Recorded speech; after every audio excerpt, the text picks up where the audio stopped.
Hello, everybody, and welcome back to day 16 of the Road to 2K on chess.com. We're moving the wrong direction. We're down at 1766 today, but we're going to jump right in, get a 10-minute game going. It looks like we're playing a 1742 from the Dominican Republic. And when our opponent leads with e4, we've been playing the Caro-Kann defense. We're in an exchange Caro-Kann, where they are just busting out their theory. And in positions like this, I do need to review at some point what you do with this positioning of the bishop. But for now, we're going to play e6 to solidify our d5 pawn. And today, I think we've learned that I think it's only in positions really where the bishop is on b5 that you take the pawn. So we're going to go ahead, we're going to slide on back to h5. If he really wants to play g4, he can. Then we'll trade off. But I don't necessarily think that this is better for white. Now there's obviously a lot of nuance to positions like this. He brings the queen out, attacking this pawn. I'm tempted to play queen to c7. And I think I'm actually here, we can take this pawn straight away. Or take this knight. And if we take the knight, we are now then threatening queen to c8. And if the bishop comes here, then we can kick it away immediately. Oh, we can't. Takes. So let's take off the knight.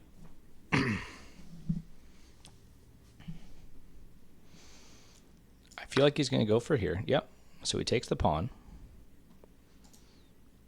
And in this position, we can't just bring the knight back because then we're going to run into bishop to b5 ideas. But we can preserve our bishop. Actually, if we try and preserve our bishop, he's going to take the knight off. So I think here we are going to play queen to c8. And if you want to trade, we can. And we're going to say that our compensation for the pawn is this damage structure. So the queen's come off. He's going to take here. Let's go ahead. Let's play bishop to d6. And if bishop to g5, we're going to go ahead and bring our knight out of the position. Now here, we do have a push. I think we're going to go ahead and do that. We can take back with this piece, which is a little bit better.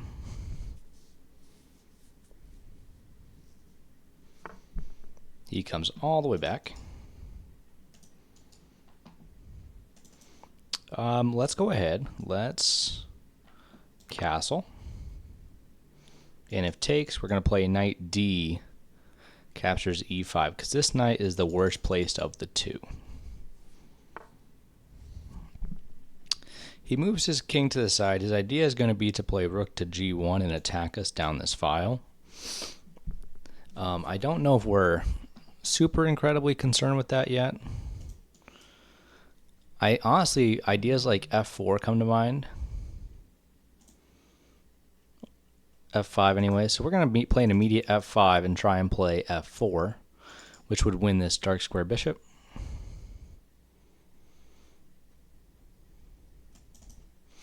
And if he moves his bishop out, we do have takes, and we win our pawn back.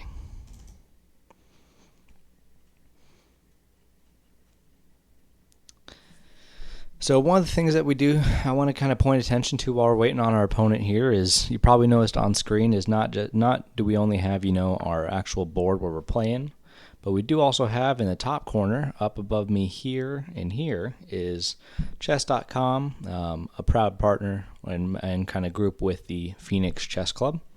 We host weekly events where we give out prizes. We essentially try and build the game of chess as much as we can here in the Valley of Phoenix, Arizona. If you're interested, send me a message or a comment on my video and let me know you'd like to join, and I can get that happening. So here I kind of want to close the position with e4, because then this bishop is going to be a lot stronger going down this way, and maybe I have ideas of like bringing my rooks in. So I'm going to do that. This does give his dark square bishop a little bit more scope again, but I think in the current situation it's not as good for him.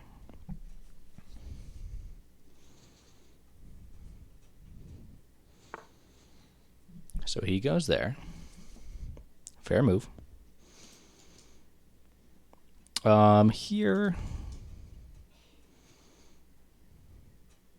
you might have ideas of bishop here, but then this vacates the knight.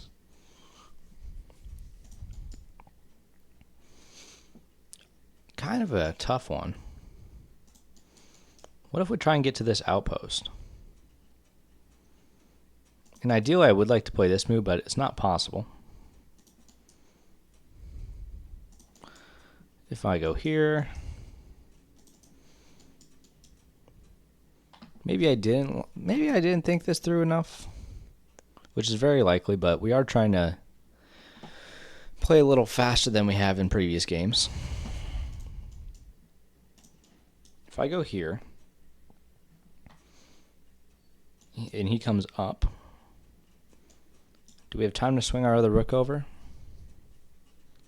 I don't think we do.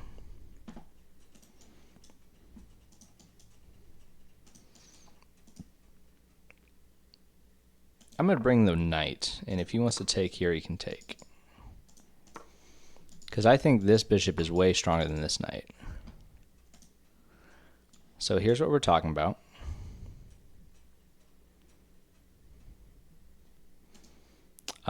If I go knight h5, or maybe even knight over here, and then knight into the position, then his bishop looks kind of silly. So I think we're going to do that. We're going to bring all of our pieces over onto the king side here. This move did get a little bit stronger there. But does he really want to trade this bishop off for this knight? I'm not entirely convinced.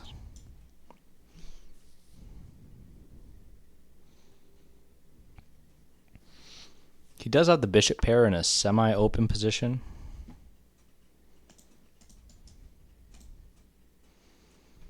Now if I go here, now I'm threatening to take this bishop off.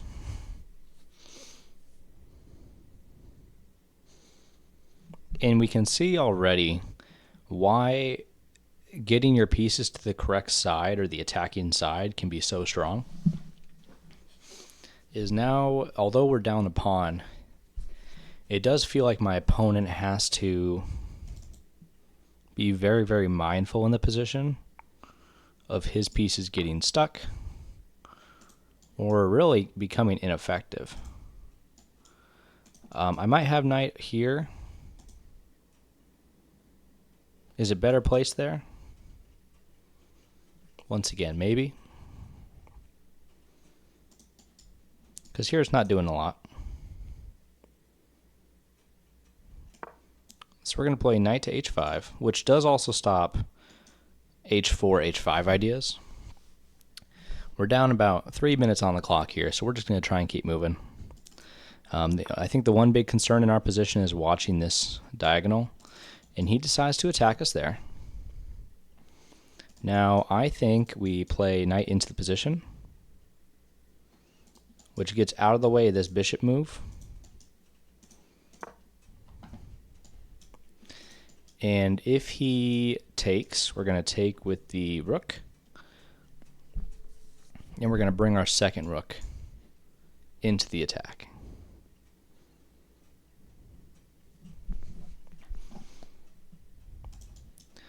We are making some improvements for sure.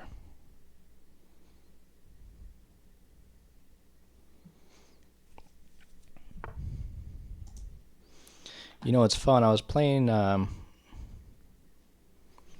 with some of the Phoenix Chess Club people today, and they always teach me a whole lot about, you know, what I can and can't do, and some things to work on, you know, as we improve at the game of chess.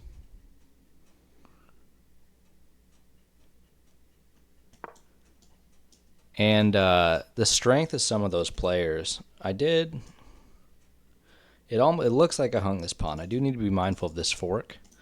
So at some point I might play king to h8. And it's both a blessing and a curse. I play with these guys all the time, and they have seen me play really, really, really well. And in the same vein, they have also seen me play just some horrifically bad chess. This is an outpost, which then threatens f2. I don't know if it's the right way to go about the position. And I can't even play like rook c to f7 because there's this pin if I move. I might be able to play h5. But if I play h5, I do severely weaken this knight, and I might have to play like king h7. And the time is starting to equalize. So we're coming back. We're not only playing some defending chess right now, but we are starting to, you know, maybe make a little bit of counterplay.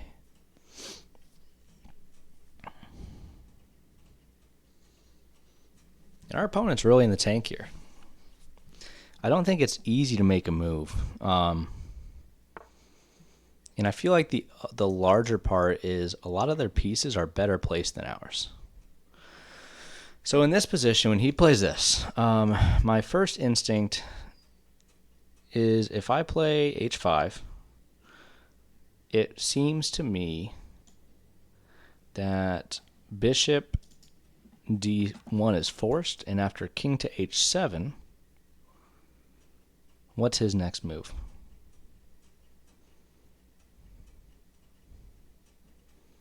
I don't see the next move.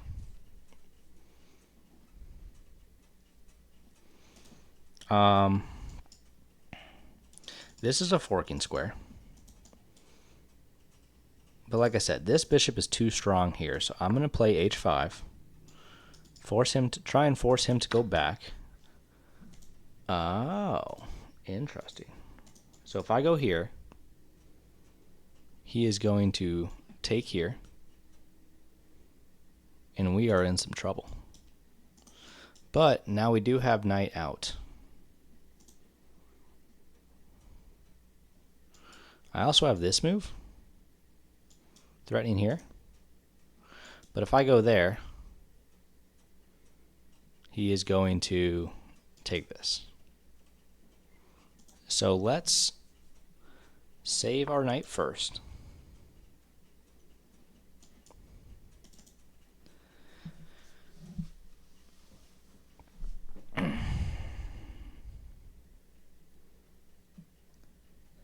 Oh man. This position got very, very knife's edge-esque.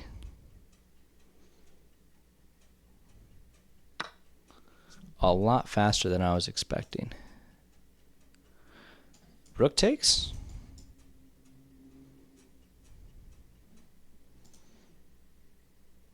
Let's go with rook takes. Let's bring the rook in the position.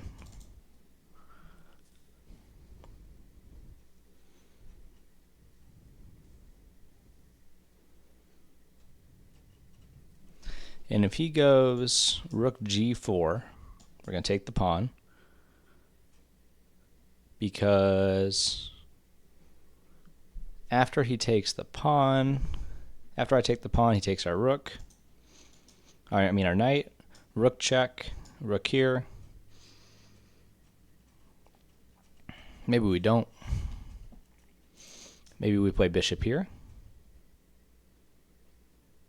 No, because then rook takes. So I think he's going to go here. We have 1:47 versus 3 minutes.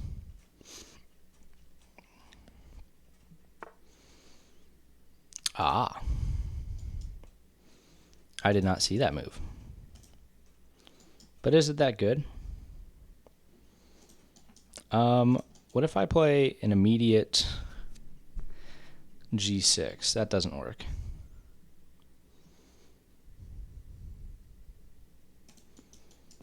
If I go up one, I'm threatening here, but that doesn't quite work. So maybe I go knight here. And then there's no follow-up. I'm trying to figure out how I can get the second piece into position.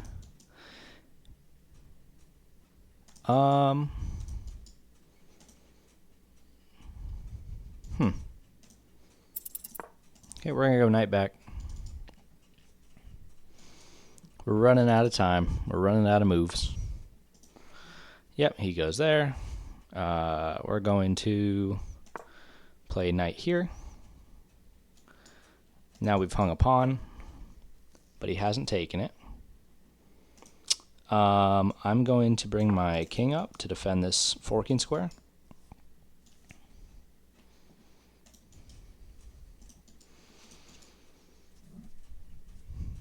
"47 seconds. I'm going to lock in here. I know the commentary probably won't be as good. But I figure you guys would probably like to see, you know, a win and not just me lose every game I play.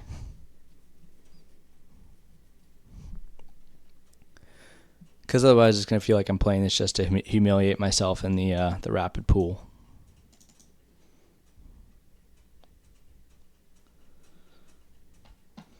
His king is so safe is the unfortunate part. Yep. He comes up.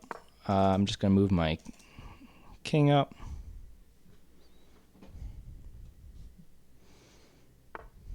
Going to take once. I think here, maybe we play this.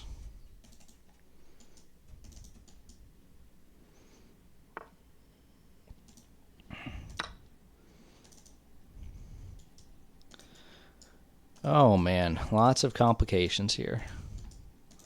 The last thing I want to do is lose again on time.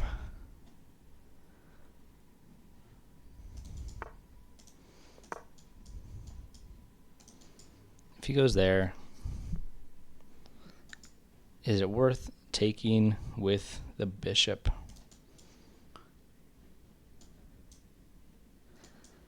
Here and then here. I don't think we want to, so we're going to take that first. Yep. Is he going to try and get on that outpost? Now that's worse, because now that separates his pawns. So there's a big difference in between those two squares. All right, so he's going to go there. Let's push our pawn up. Yep. He's going to go there. He's going to take our pawn. We're going to take this pawn.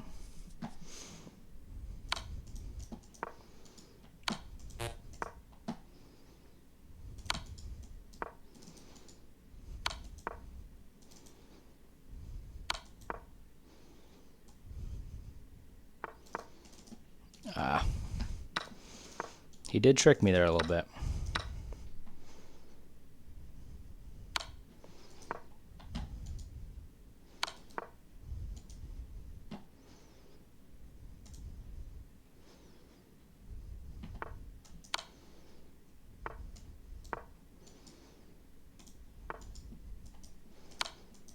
Oh, he hung his rook.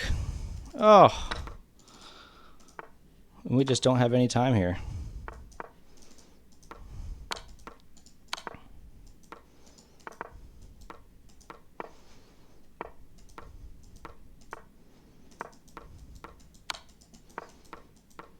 See, this is the tough part about playing in the rapid pool. Wow. And we lose. He played fine. You do get pretty tired of people just flagging you when they are doing stuff like that, but that's how chess goes. So let's look at the game review.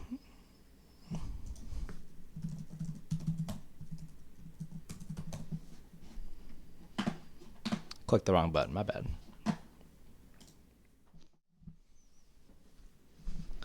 So we played with the 71.4. Our opponent, our opponent played with the 71.4. We played with the 67.9. It was a Caro-Kann exchange where a lot of book moves. We found the wrong idea here because we did drop that pawn, and even with that, there wasn't a ton of loss advantage. We were able to bring all of our pieces into the position. And even here, it's an even game. We did miss the idea if he can just snap this off, and after takes, like if knight takes, we just drop this knight too. Maybe we play bishop here, and it's fine, but definitely worse. And then once again, for I don't even know how many days in a row, we got into severe time trouble. And we got into a winning endgame, which I identified it was a winning endgame.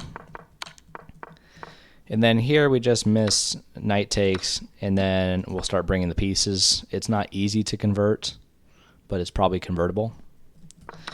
And alas, he's so focused on flagging, he can't take our rook.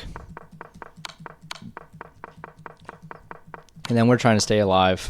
He ends up getting us down on the clock, and we lose. So we've lost yet another one. I'll have to do a tally and see where we're at in the series, but I think it's really not looking too good for us. But we're down at 1757. I will see you guys on the next episode. If you enjoyed, like, comment, subscribe, and let me know how I can improve. I'll see you then.